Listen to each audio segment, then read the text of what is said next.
So, hi guys! Nandito kami ngayon sa Pin Cafe. Dito gaganapin yung birthday celebration ni Ate Weng.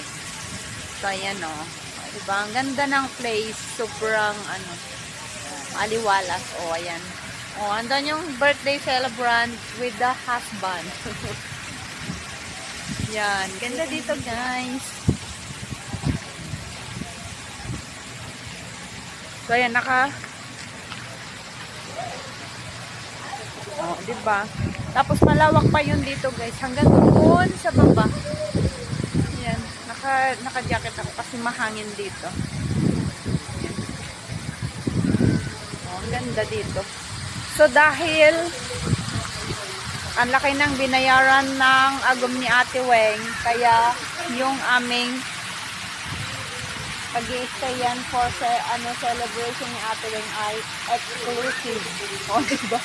Ayan, nililinisan pa. Yan, ang ganda dito, guys.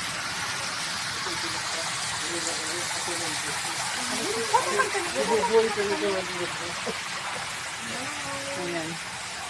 So, dito yung namin, 4X exclusive room. Yan, dito. So, lilinisan pa nila yan. Gusto dyan kami mag-stay. Ayan, guys. Ay! Busong tubig.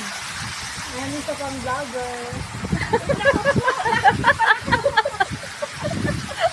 Meron pa isang vlogger dito.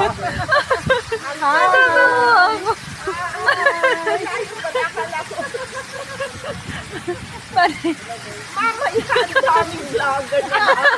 Lalo yung mga vlogger ng Bicol, yung Naga City. Ayan. Ang ganda talaga. Ang daming ilaw doon, guys, oh. Ayan, oh. Marami pa doon. Malawak doon sa baba doon. So, later pupunta kami doon. So, bye-bye muna, guys.